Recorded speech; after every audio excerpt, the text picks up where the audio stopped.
ළඟදී ගියා කුඹල්වල මහමෙවුනා අසපුවට. ඒ ගියපුවාම නායකහාරෝ මට පඩි පෙළක් පෙන්නුවා. පඩි 100ක් විතර තියෙනවා ඒකේ.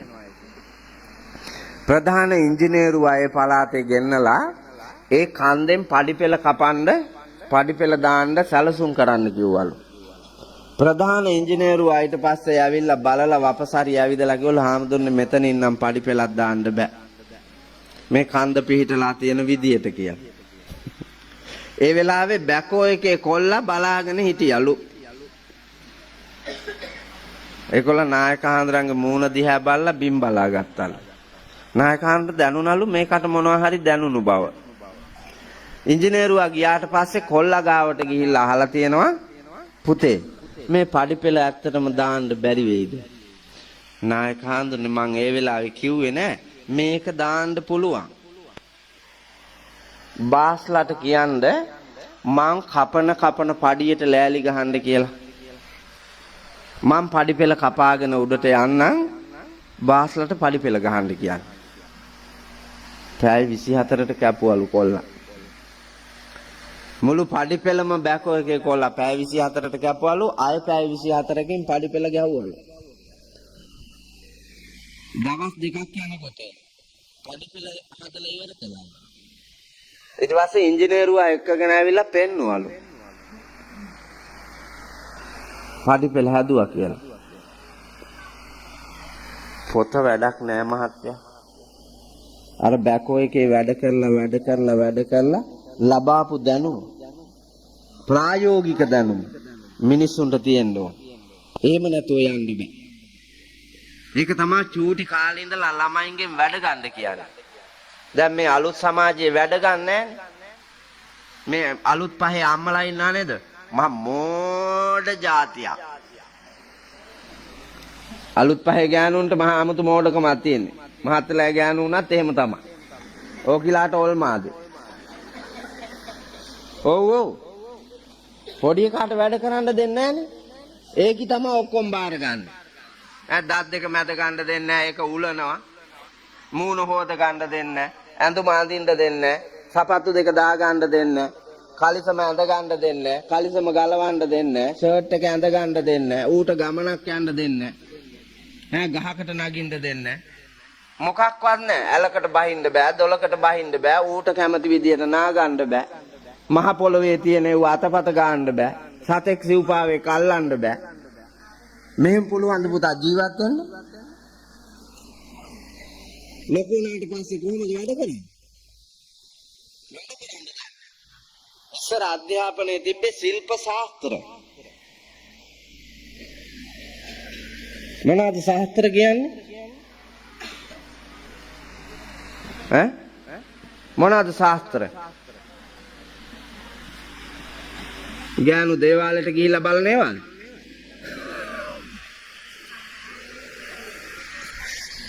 ශාස්ත්‍ර කියලා කියන්නේ ශාස්ත්‍රඥානය. ශාස්ත්‍ර කියලා කියන්නේ පුතා විෂය දැනුම. විෂය පිළිබඳව තියෙන දැනුම.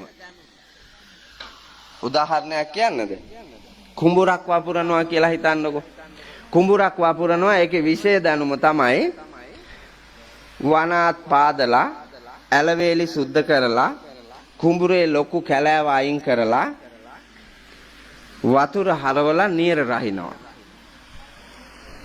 නියර රහලා බින් හීය හානවා. සතියක් හමාරක් තියලා දෙහිය හානවා. දෙහිය හාලා ආපහු සතියක් විතර තියලා නියර බඳිනවා. නියර බඳලා ඉස්නම් කැට තියෙනවා. අහන්නකො ඔයාලගේ ළමයෙක්ගෙන් ඉස්නම් කැට කියන්නේ මොනවද කියලා. අහන්නකො බලන්න. ගොයියෝ නෙමෙයි. ගොයියෝ නෙමෙයි බයියෝ. ළමයෙක්ව වෙලට ගෙනිච්ච නෑ. ඒකට වෙලේ තියෙන එක පුරුදු කෙරුවේ නෑ. ඉස්නම් කැට නියර තියලා නෑ. වක්කඩ බඳින්න පාර කපාගෙන ඇවිල්ලා පස් පිටැල්ල තියෙනවා. ඉමනියර කපලා පස් පිටැල්ල තියෙනවා. එහෙම මහා අමන జాතියක් ඉන්නේ. පරිසරයට ආදරේ නැහැ. ඉස්සර මිනිස්සු කලේ වක්කඩ බඳින්න අවශ්‍ය පස් කුට්ටි ටික නියර උඩින් තියා ගන්නවා කල් මත්තෙන්. කන්නට මැති එක. ඒකෙන් තමයි නියර බඳින්නේ. වක්කඩ බඳින්නේ. ඉස්නම් කැට ටික තියලා පෝරු ගාලා මඩ ටික දැඩි වෙන්න තියලා ඇලවේලි දාලා ගොයි ගාලා මනාව පැල කරගත්ත බිජුවට වපුරනවා. ඕක තමයි විෂය දැනුම. දැන් ඕක දන්නවා මේක වැඩේ කරන්න දන්නේ නැත්තම් වනාත් කපන්න දන්නේ නැත්තම් ඇලවේලි සුද්ධ කරන්න දන්නේ නැත්තම් කුඹුර හාව ගන්න නියර බඳින්න නියර රහින්න මඩ තියන්න මේවා මොකවත් දන්නේ නැත්තම් මේකට බෑනේ කුඹුරෙහින්න.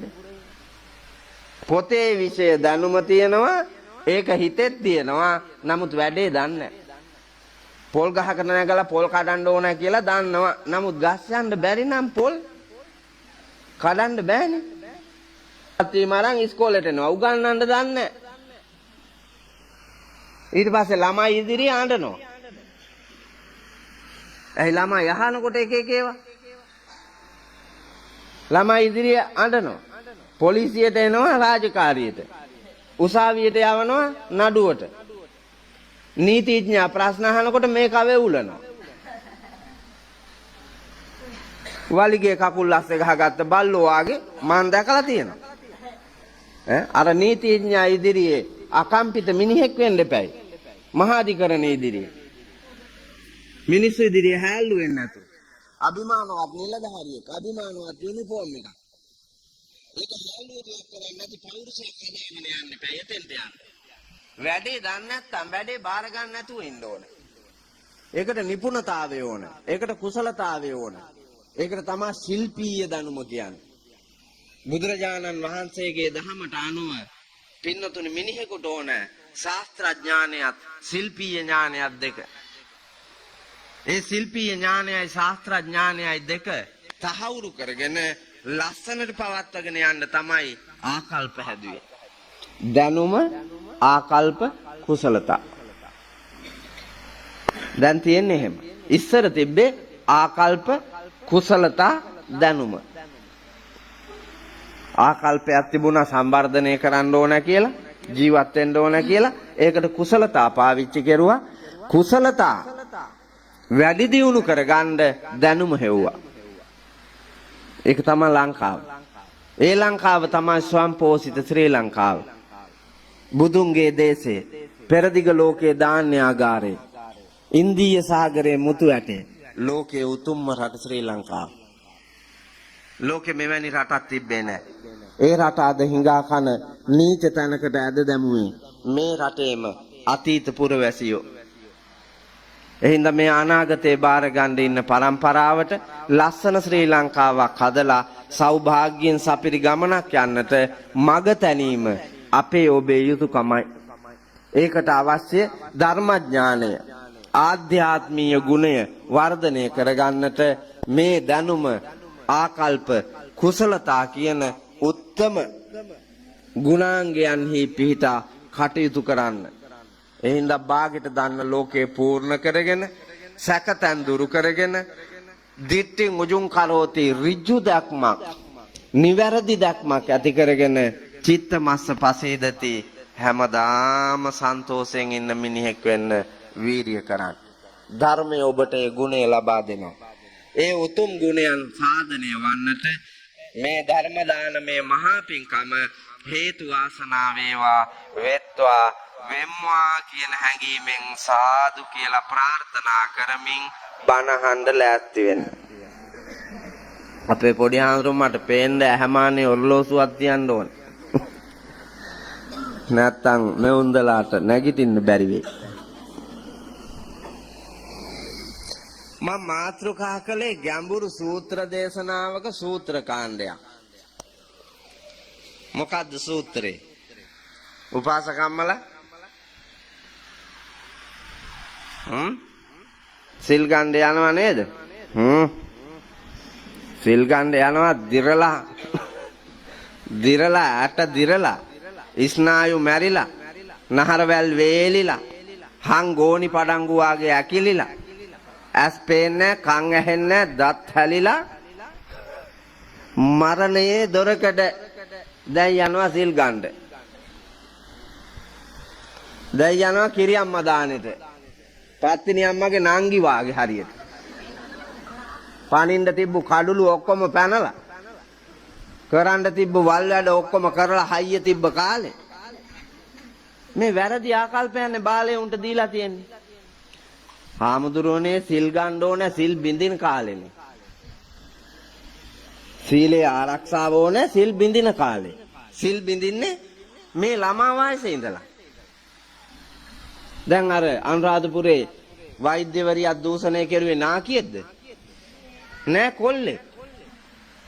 සංජීවට මහාධිකරණ වෙඩි තිබ්බේ නාකියෙක්ද? කොල්ලේ. හයිය තියෙන කාලේනේ අපරාධ කරන්නේ. වැරවීරිය තියෙන කාලේ අපරාධ කරන්නේ. කසිප්පු පෙරනවාද මේ පළාතේ නාකියෝ? ඔක්කොම තරුණ පහේ අය වැරදි කරන්නේ. ගංජා හිටවන්නේ ගංජා විකුණන්නේ. ඔක්කොම තරුණ පහේ අය. පොලිසියට එන පැමිණිලි බැලුවොත් එහෙම වයෝවෘද්ධ කාලේ පැමිණිල්ලක් ආවොත් එන්නේ මට මෙවුන් සලකන්නේ මහත්තයා. එහෙම එකක් නෙන්නේ. එහෙම එකක් එන්නේ. එහෙම නැතුව අවුරුදු 65 ලොක්කා මට අත ගැහුවා කියලා එනවද? ඈ ලොක්කියක් එනවද මට අතවර කරන්න හැදුවා? එහෙම දුර්ලභ එකක්. ඈ දසම ගානකින් එහෙම එකක් තිබ්බොත් මිසක් අනිත් සියලුම දේවල් පුතා ගැටවර තරුණ මැදියා. සිල් ගන්න ඕනේ, සිල් රකින්න ඕනේ මේ වයසේ. අම්මලා විවේකීව තැනක ඉඳගෙන ජීවිත ගමනේ කරපු දේවල් හොඳ දේවල් බලා මේ බාල පරම්පරාවට මඟ පෙන්වන්න ඕනේ. බැරි ගාතේ පන්සල් බඩ ගන්න, බැරි ගාතේ කඳු නගින්න නෙමෙයි.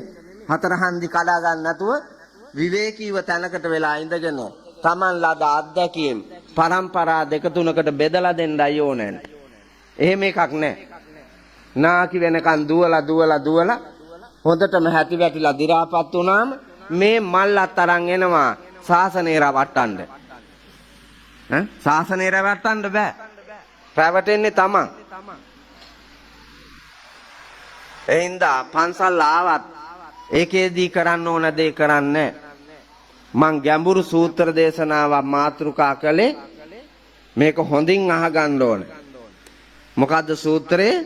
සච්ච විභංග සූත්‍ර දේශනාව. සච්ච විභංග සූත්‍ර දේශනාව. මේ සූත්‍ර දේශනාවෙහි අන්තර්ගත වෙලා තියෙන්නේ චතුරාර්ය සත්‍යමයි. ගැඹුරු සූත්‍රයක් තියෙනවානේ ධම්සප්පවතුන් සූත්‍රය කියලා. ධම්සප්පවතුන් සූත්‍රය අපට තේරෙන්නේ මේ ඉන්න කවුරුවත්ම තේරුම් අරන්න. අපේ ස්වාමින් වහන්සේලාවත් ඇත්තටම තේරුම් අරන්න. මේ තරම් ගැඹුරුයි. චතුරාර්ය සත්‍යනේ තියෙන්නේ. දුක්ඛ සත්‍ය, සමුදය සත්‍ය, නිරෝධ සත්‍ය, මාර්ග සත්‍ය. දුකට හේතුව දුක නැති කිරීම, නැති කිරීමේ මාර්ගය. මේක තේරිලා නැහැ. සරියුත් මහරහතන් වහන්සේ බුදුරජාණන් වහන්සේ ළඟට ගිහිල්ලා වන්දනා කරලා අවසර ඉල්ලුවා. මේ සාමාන්‍ය මිනිසුන්ට චතුරාර්ය සත්‍ය තේරෙන්නේ ගැඹුරු වැඩි. ඒ නිසා ඒ අයට යම් ආකාරයකින් හෝ තේරුම් ගන්න මම මේක විස්තර කරන්නද කියලා ඇහුවා. ශාසනයේ හිටපු චතුරම මහරහතන් වහන්සේ සරියුත් හාමුදුරුවෝ. බුදුහාමුදුරුවෝ ගිහිල්ලා අහගෙන ඉන්නවලු සරියුත් හාමුදුරුවෝ බණ කියද්දී. ඒ තරම්ම ලස්සනයිලු. මధుරයි. පැහැදිලි. ඒක විස්තර කරනවා මෙහෙම. අතේ ඉන්න කිරි දරුවෙකුට අම්මා කෙනෙක් තුරුලේ තියාගෙන කිරි පොවනකොට ඒ දරුවාට දැනෙන සුවය, සතුට, සැනසීම, පෝෂණය සරියුත් හාමුදුරුවෝ බණ කියනකොට ශ්‍රාවකයාට දැනෙනවලු. ඒ තරම් ඒකේ තියෙන උණුහුම, රසය, මිහිර අවබෝධය ළඟා කරගන්න පුළුවන් විදියට පැහැදිලි කරනවලු. බුදුහාමුදුරුවෝ අවසර ඉල්ලුව ගමම්ම අවසර දුන්නා. ඇයි දන්නවා වැඩේට සුදුසාමයි කියලා. ඒ නිසානේ දෙන්නේ.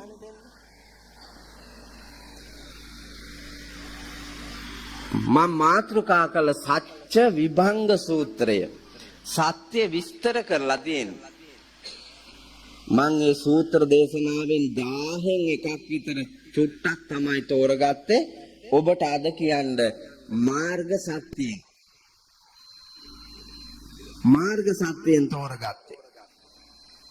මාර්ග සත්‍යය කියලා කියන්නේ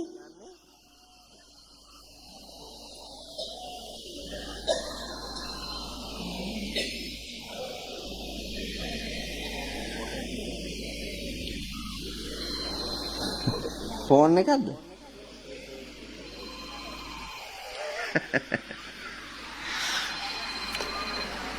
මාර්ග සත්‍යයේ තියෙන පින්නතුනි නිවන් දකින මාර්ගය.